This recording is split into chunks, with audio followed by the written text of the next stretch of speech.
وَلِلَّهِ عَلَى النَّاسِ حِجُّ الْبَيْتِ مَنِ اسْتَطَاعَ إِلَيْهِ سَبِيلًا. صدق اللہ العظیم وبلغنا رسوله النبي الأمين المبين المتين الكريم ونحن على ذلك لمن الشاهدين والشاكرين والذاكرين والحمد لله رب العالمين. آئیے سب سے پہلے اس رب قدیر کا شکر گزار جس رب قدیر نے ہم تمام کو ایک جا اکٹھا ہونے کا توفیق دیا ہے. پڑھے الحمدللہ رب العالمین. کچھ سننے اور سنانے سے پہلے آقا نامدار مدنی تاجدار جناب پاک احمد مجتبی محمد مصطفیٰ صلی اللہ علیہ وسلم کی بارگاہ اقدس پر جھوم کر درود شریف کا ہدیہ پیش کرے. پڑھے بابا سے بلند محمد صلی اللہ علیہ وسلم نحن عباد محمد صلی اللہ علیہ وسلم صلو علیہ الصلاۃ والسلام علیک یا رسول اللہ صلی اللہ علیہ وسلم. ہر محلہ، ہر شہر، ہر گوشہ کسی نہ کسی چیز سے مشہور ہوتی ہے. آپ کون سا بھی محلہ لے لو، کوئی سا بھی محلہ لے لو، کوئی سا بھی گوشہ لے لو، کوئی سا بھی شہر لے لو، ہر شہر، ہر محلہ، ہر اسٹیٹ کسی نہ کسی چیز سے مشہور ہے. بات کے تحت اگر ہم بغداد کو جانتے ہیں تو غوث اعظم کی طرف نسبت کرتے ہوئے جانتے ہیں. اگر ہم اجمیر کو جانتے ہیں تو ہندن ولی خواجہ غریب نواز اجمیری سنجری کی طرف نسبت کرتے ہوئے جانتے ہیں. اگر ہم بریلی شہر کو جانتے ہیں تو بریلی شہر کو ہم اعلیٰ حضرت کی طرف نسبت کرتے ہوئے جانتے ہیں. اگر ہم دھام نگر کو جانتے ہیں تو دھام نگر کو مجاہد ملت کی طرف نسبت کرتے ہوئے جانتے ہیں. اور آگے بڑھتا چلو، اگر ہم دلی کو جانتے ہیں تو دلی میں لال قلعہ ہونے کی وجہ سے جانتے ہیں. اگر ہم دلی کو جانتے ہیں تو قطب مینار ہونے کی وجہ سے جانتے ہیں. اگر ہم آگرہ کو جانتے ہیں تو آگرہ میں تاج محل ہونے کی وجہ سے جانتے ہیں. تو دنیا میں ہر شہر، ہر کونا، ہر گوشہ، ہر محلہ کسی نہ کسی چیز کی طرف نسبت کرتے ہوئے مشہور ہے.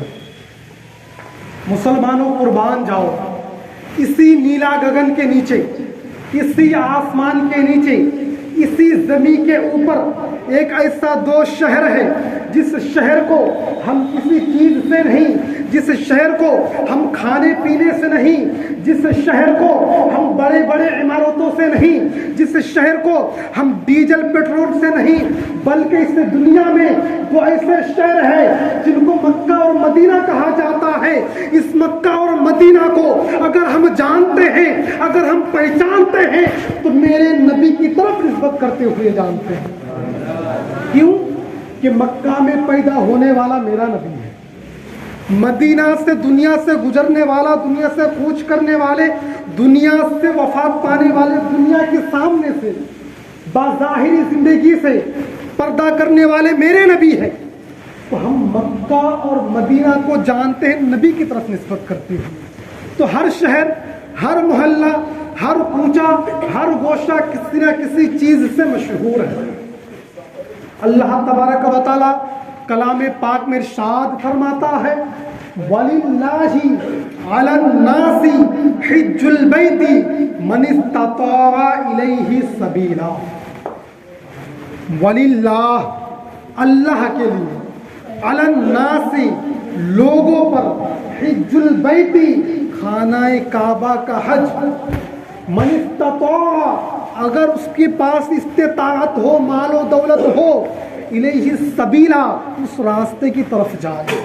اگر اللہ تبارک و تعالی نے کسی کو مال و دولت دیا ہے تو اس شخص پر، اس آدمی پر، اس انسان پر لازم ہے کہ وہ خانہ کعبہ کا حج کرے. وَلِلَّهِ عَلَى النَّاسِ حِجُّ الْبَيْتِ مَنِ اسْتَطَاعَ إِلَيْهِ سَبِيلًا. لیکن اللہ تبارک و تعالیٰ ایک اور جگہ پہ ارشاد فرماتا ہے وَأَتِمُّ الْحَجَّ وَالْعُمْرَةَ لِلَّهِ کہ تم حج اور عمرہ اللہ کے لیے کیا کرو. اگر کوئی مکہ اور مدینہ جائے، اگر کسی کی حاضری شہر مکہ شہر مدینہ میں ہو تو وہ اس کو چاہیے کہ وہ ہر لمحہ ہر وقت اللہ تعالیٰ کا شکر گزار ہو. کیوں؟ دنیا میں بہت سارے مسلمان ہیں، اربوں خربوں مسلمان ہیں، لیکن قربان جائے وہ اپنے قسمت پر کہ اللہ تبارک و تعالیٰ نے شہر مکہ اور مدینہ کے لیے اس شخص کو چن لیا ہے. تو جس شخص کو اللہ تبارک و تعالیٰ چن لے شہر مکہ اور مدینہ کے لیے، اس شخص کو چاہیے کہ ہر لمحہ ہر وقت اللہ تعالیٰ کا شکر گزار ہو، اس لیے کہ اللہ تبارک و تعالیٰ نے دوسرے کو چھوڑ دیا ہے، بہت سارے مسلمانوں کو چھوڑ دیا ہے، بہت سارے مسلمانوں کو درکنار کر دیا ہے، اور ایک تم ہو جس کو اللہ تبارک و تعالیٰ نے چن لیا ہے. تو میرے پیاروں بزرگوں دوستوں، اللہ تبارک و تعالیٰ کلام پاک میں ارشاد فرماتا ہے وَأَتِمُّ الْحَجَّ وَالْعُمْرَةَ لِلَّهِ، تم حج اور عمرہ اللہ کے لیے کیا کرو. تمہارے پاس مال و دولت ہے، تمہارے پاس خوب دھن و دولت ہے، لیکن بلاوا نہیں آ رہا ہے. وجہ کیا ہے کہ آج ہمارے دل میں، ہمارے اندر مدینے کی تڑپ نہیں، عرب کی تڑپ نہیں، شہر مکہ کی تڑپ نہیں.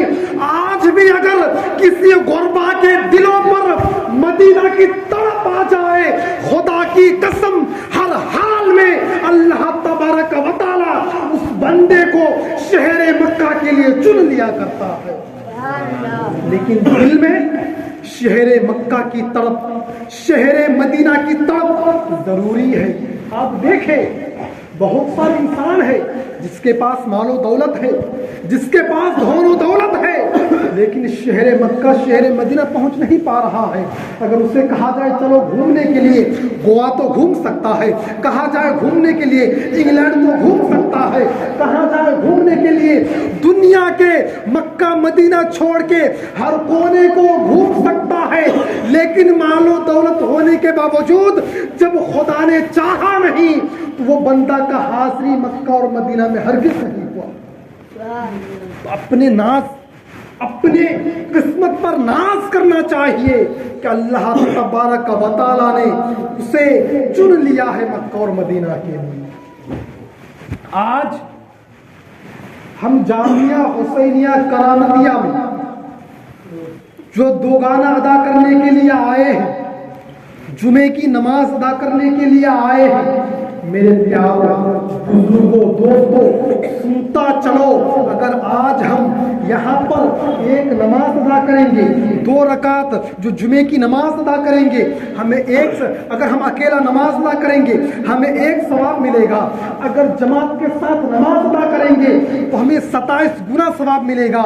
میرے پیاروں سنو، آقائے نامدار، مدنی تاجدار، ہم غریبوں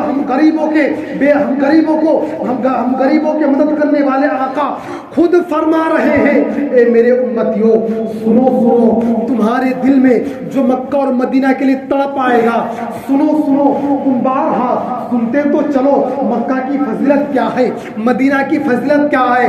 ارے مسلمانوں سنو تو صحیح، اگر تم ایک نماز گھر میں ادا کرو گے تمہیں 1 ثواب ملے گا، اسی نماز کو تم جماعت کے ساتھ ادا کرو گے 27 گنا ثواب ملے گا.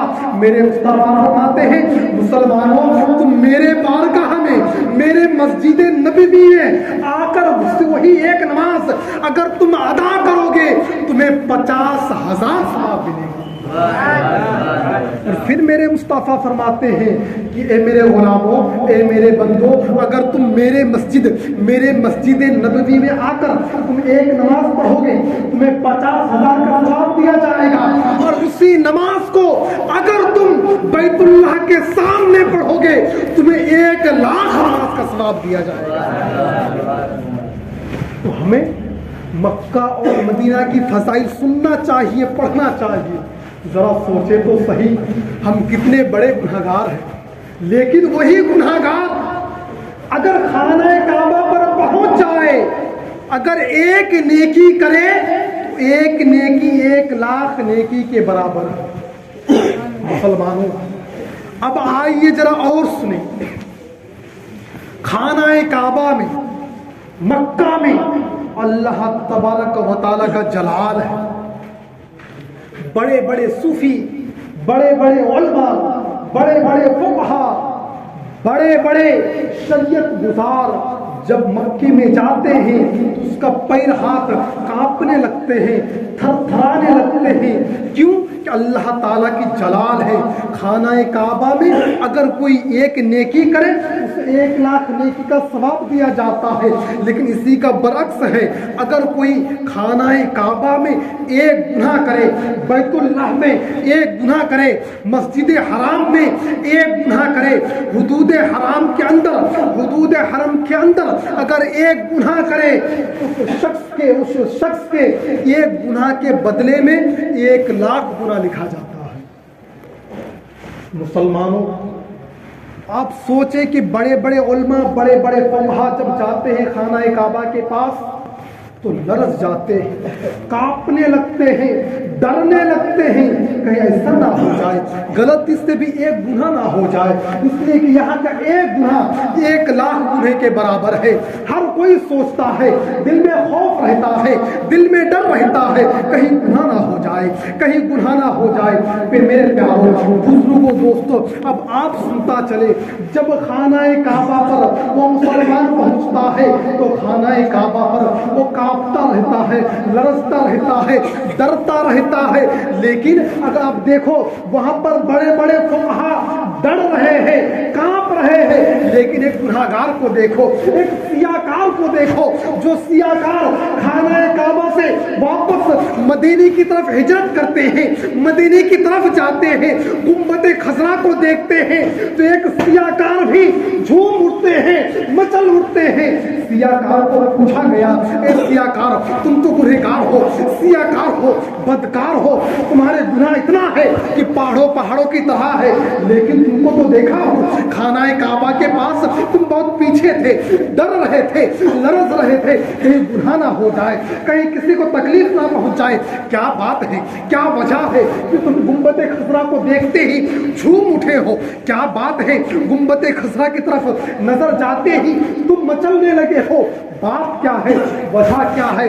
وہ گناہگار فرمانے لگتے ہیں، اے مسلمانوں سنو سنو، کیا تم نے سنا نہیں، کیا تم نے سنا نہیں کہ خانہ کعبہ میں اللہ تبارک و تعالیٰ کا جلال ہے کہ وہاں پہ کوئی اگر ایک گناہ کرے تو 1,00,000 گناہ کے برابر ہے، لیکن مسجد نبوی ہے اگر ایک نیکی کرے تو 50 نیکی کے ثواب ہے، اور میرے نبی کی رحمت ہے، کوئی مسلمان اگر ایک گناہ کرے تو اسے ایک گناہ کے ہی گناہ ملتا ہے۔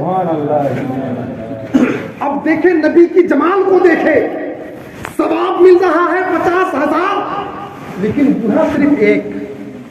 تو کیوں وہاں پہ سیاہکار نہ مچلے، وہاں پہ کیوں گناہگار نہ مچلے کہ ہم تو گناہگار ہیں، ہم تو گناہ کرتے ہیں، پہاڑوں کی طرح گناہ ہے، لیکن یا حبیب اللہ، یا رسول اللہ، حضور آپ کے دیار پر آیا ہوں، آپ کے بارگاہ میں آیا ہوں، آپ کے مسجد میں آیا ہوں، مسجد نبوی میں آیا ہوں، ایک نیکی کروں گا یہ 50,000 نیکی کے ثواب ملے گا، میرے تمام پچھلے گناہ کو بخش دیا جائے گا، میں تو ایک دم پیدا ہونے کی طرح ہو جاؤں گا۔